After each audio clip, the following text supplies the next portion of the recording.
Conventions. That's right. The convention season has, I don't want to say officially started because there's PAX conventions pretty much all year. They happen all over the place. But as far as the major conventions where trailers for video games and movies are dropped, have started to have begun. And it kind of started with Star Wars Celebration.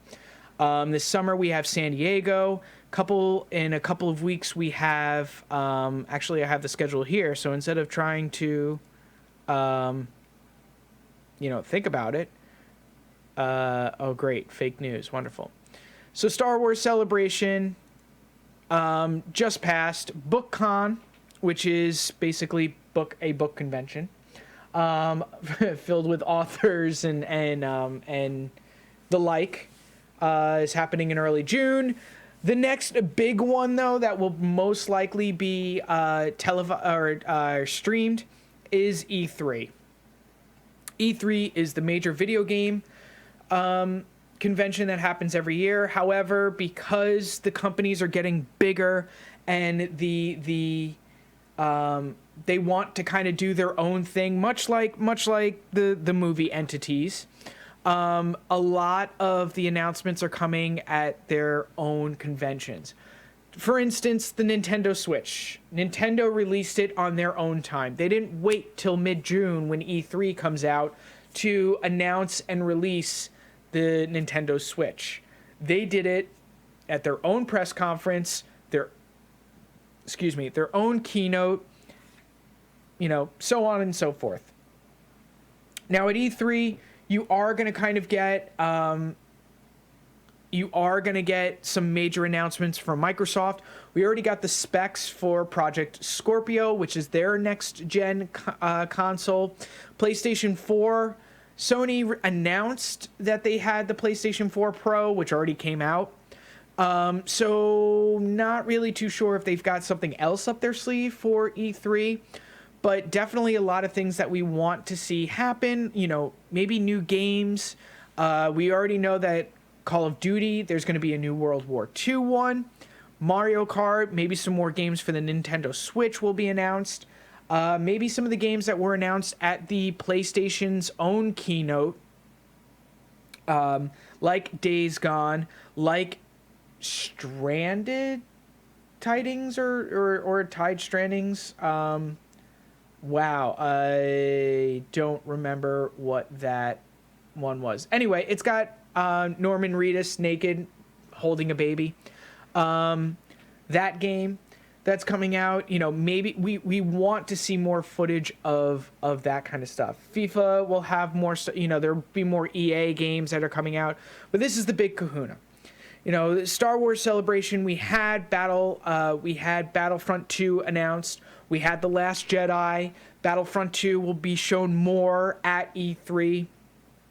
There's a lot more coming on. Now, with The Last Jedi, with the new Star Wars, we have more footage to see. Clearly, we've only skimmed the surface of this Episode 8. So, with that in mind, there is a San Diego Comic-Con and a New York Comic-Con coming out, or, that still have to happen. San Diego Comic-Con is happening mid to late July, whereas New York Comic-Con is happening in early October.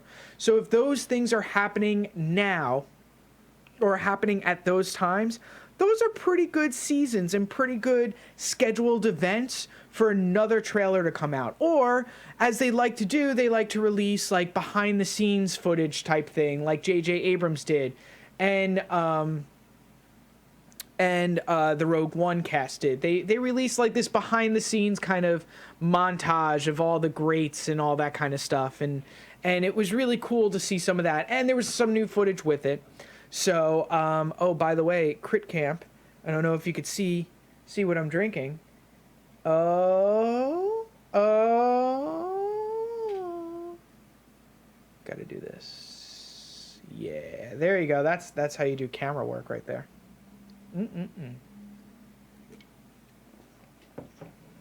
Drinking the LaCroix. So with San Diego Comic-Con, which is the original, it'll never go away. Yes, it's not as popular as the New York Comic-Con, but again, it has that whole originality. It was the first one. It will always be there. But then New York Comic-Con, which is the biggest one, because I mean every city's doing it. I think Chicago had their Comic-Con this weekend. I mean, it's great that there are these conventions in each major city, because it gives people from all those areas a chance to enjoy themselves, to be fulfilled without having to spend all the money that they would to pay for airfare and hotels and any sort of extra expenditures that they would need, instead of just going in and watching going in and enjoying themselves, and saving their money so they could buy more comic books or get that poster so you could get it signed by Mark Hamill or Daisy Ridley or John Boyega. It's great that all of these conventions are popping up all over the place. There's conventions for nearly everything. As I said, a book convention, a book con, is coming back to New York. I mean, basically that just sounds like a giant library with with more people signing books. Which, hey, that's great. If you get some of that little one-on-one time to talk to your favorite author about a book, or now, since so many celebrities are writing their own books, this is another chance to get to meet that celebrity and get to talk to him and say, what was your inspiration for actually coming out with something? Now, most of the time celebrities are coming out with memoirs and depicting different things from different events from their life that have led them to where they are. However, the fact that they can now, go into one giant public space and be able to sign everything and get to meet a whole bunch of fans all at once, I think it's great. I think it's fantastic for them. It takes all the greatness of New York Comic-Con, of the Comic-Con, and it opens it up to such a broad audience, for those who don't like comics or they go see the comic book movies because they're entertaining and stuff like that, but they're not going to drop X amount of money to go to Comic-Con just to see all the comics out there or anything like that. But now that cons like these are mainstream, and people from all different industries are now flocking to these cons to sell their product or to sell goods and or services, is astounding. Absolutely astounding. Because now you've got all these different possibilities. I mean, Twitch is at both San Diego and New York Comic-Con, and they have their own convention, TwitchCon, which happens in Anaheim or San Diego, or it happens on the West Coast, where you get to meet your streamers, your favorite streamers, not your streamers, but your favorite streamers. So those people that you pay up to now $25 a month to get emotes and share in the gaming world, and share these new games that are coming out and get their candid reviews as they're doing it, or a full review, or watch your favorite tabletop players play now all these board games, which happy belated International Tabletop Day. You get all of these streamers in one place, and you get to hang out with them. And instead of seeing them on screen and them looking into a camera, essentially looking at you, you're now getting one-on-one time. And it may not be the longest one-on-one time. It may just be like oh my God, you're so-and-so. Can I get a picture with you? Yeah, sure, not a problem. Click. By the way, I have a couple questions. Do you have a second? Yeah, sure. Fire off your questions, get answers, move on. And if you're sub to them and you get a notification that you're meeting at the bar later at night, go for it. Because it's just a way to make more friends. And it's a way to connect with people that you either idolize or you just not just idolize, but that you watch and that you enjoy having around. And it's taking this industry of streaming to a whole different level, because yeah, there are YouTube stars out there, there are Twitch stars out there, there are podcast stars that are out there, and all that kind of stuff. However, they're just regular people.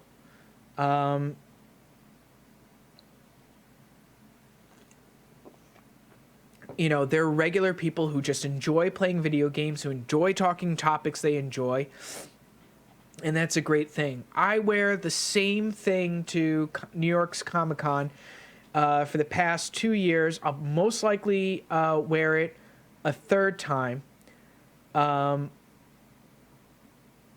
know, when I go back this year, and I still get people asking to take pictures with me. And I don't mind it at all. I love it. If you don't know what it is, I wear a Sons of Anarchy vest that I put together myself. I got the patches, I bought the vest, and I sewed it all on together myself. Not as great as a patch job as Jack's Teller, but you know, I do a good enough job. But you know, I'm absolutely like flabbergasted by the camaraderie of seeing all these people standing in line and sharing, even in New York, where it's sometimes hard to try to open up to other people, but when you're walking around with people who all share the same interest with you, who all enjoy being together, it's just a great feeling. And I really do love the fact that Comic-Con is doing this you know, these conventions, whether it's TwitchCon or E3 or PAX, any of the PAXs, East, West, South, Prime, or the new one, PAX Unplugged. You know, it's really truly an absolute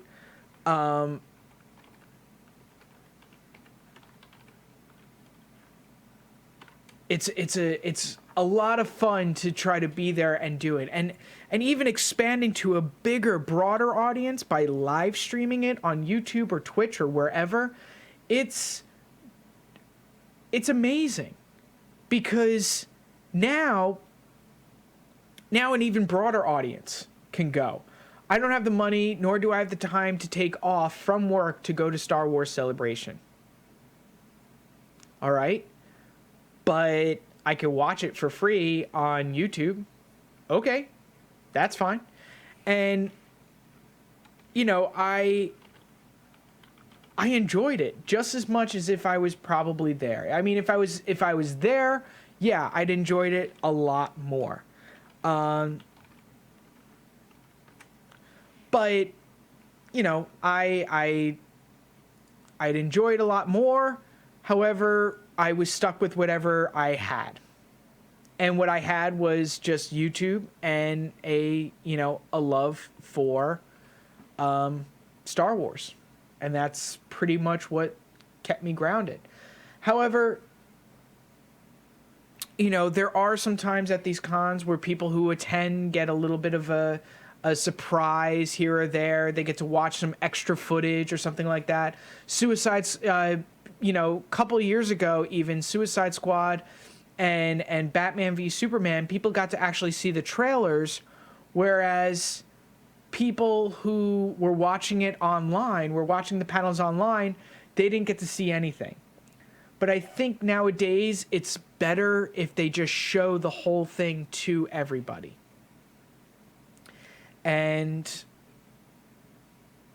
I think that's almost better, because you want to get your product out there. You want to get that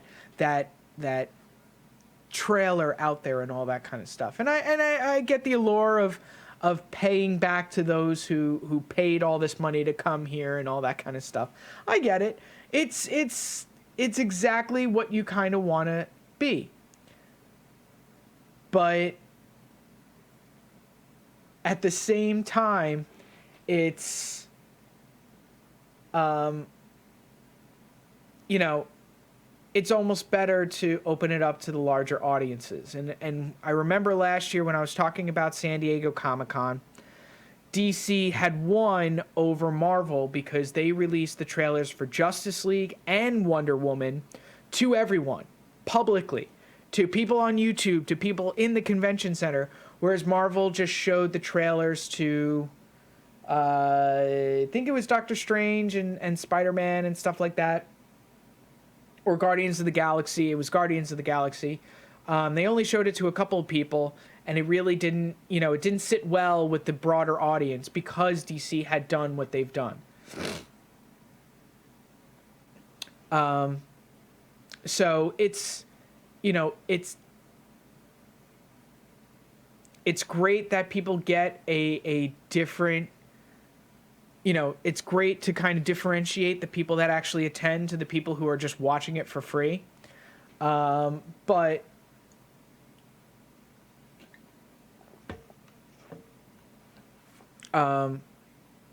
I have to say, as a broader audience member who doesn't get to go to all these cons, hopefully one day I will, it'd be nice to see some extra footage.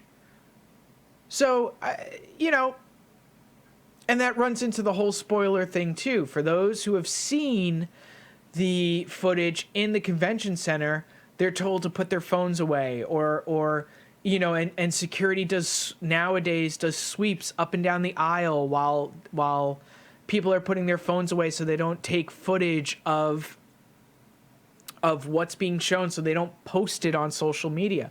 There are all these different things that try to prevent spoilers, but you still get people out there who just want to be the first one to show people. I know it wasn't really meant to be a spoiler because the show is not happening anymore, but during the Star Wars animated panel, Dave Filoni, I think I'm saying his name right, he had shown footage of unaired footage, and it was actually unfinished footage from Star Wars Clone Wars of Cad Bane and Boba Fett going one-on-one, against each other in a shootout. And the episode's never going to air. If they bring the series back, they're definitely not going to air the episode anymore. However, they aired it, but they only aired it for the audience there. And a lot of people back home who were watching it on YouTube were kind of upset. But then footage started coming out of people's phones and all that kind of stuff. And people were finally getting to see that footage. And it turned out to be great. Now, did it spoil stuff? Not really. But at the same time, I understand why it was, why they just wanted to show the audience members that were there. So, these conventions are for the fans, from the fans, by the fans, to the fans. Nowadays, trailers are just going to be released, it seems like, right after the other.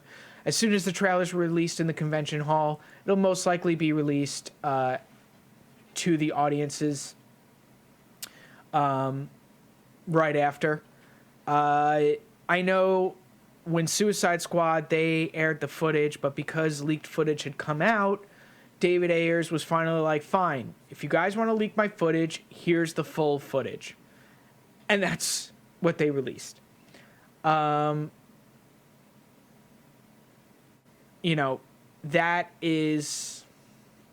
what they're dealing with. But yeah. So I think that's going to be it for me tonight, or else I'll keep rambling about conventions and stuff like that.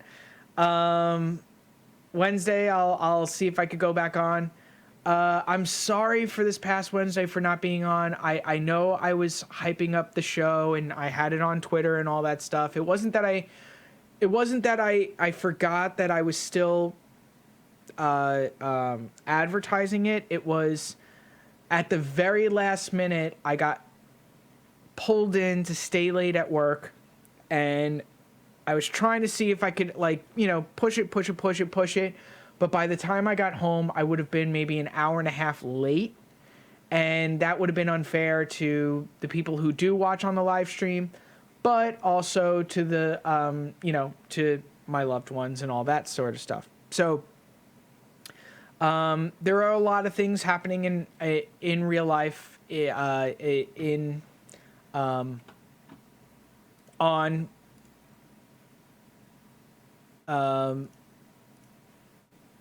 at work and stuff like that need my attention.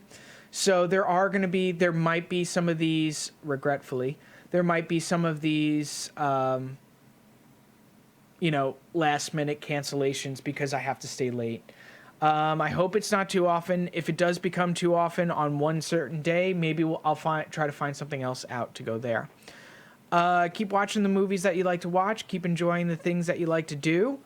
Everybody, this Friday, Guardians of the Galaxy Volume 2 comes out. It's gonna be so epic. I can't wait to see it. I don't know when I'm gonna see it. Maybe Friday, maybe not. I don't know. But I want to see it. Even more so than possibly seeing Logan. But shh, don't tell anyone that. Guardians of the Galaxy comes out. And then we've got just a whole bunch of stuff coming out. June 2nd is when we see Wonder Woman. Later on in the year, we get Thor Ragnarok, and we get Justice League. And then, of course, the big kahuna at the end of the year, Star Wars Episode 8, The Last Jedi, comes out. And I just can't wait. I have a feeling that either before, most likely, when Thor comes out, we might get Star Wars footage. Or even during Spider-Man, we might get Star Wars footage because it's owned by the same parent company, which is around the same time that San Diego Comic-Con comes out. So, more Star Wars footage this summer? Maybe? This Thursday is May the 4th. So, we'll probably do some Star Wars talk. Maybe there'll be some footage dropping on May the 4th. Have a good night. I love every single one of you. I especially love you. You know who you are. And have a wonderful evening. Good night. And bye-bye.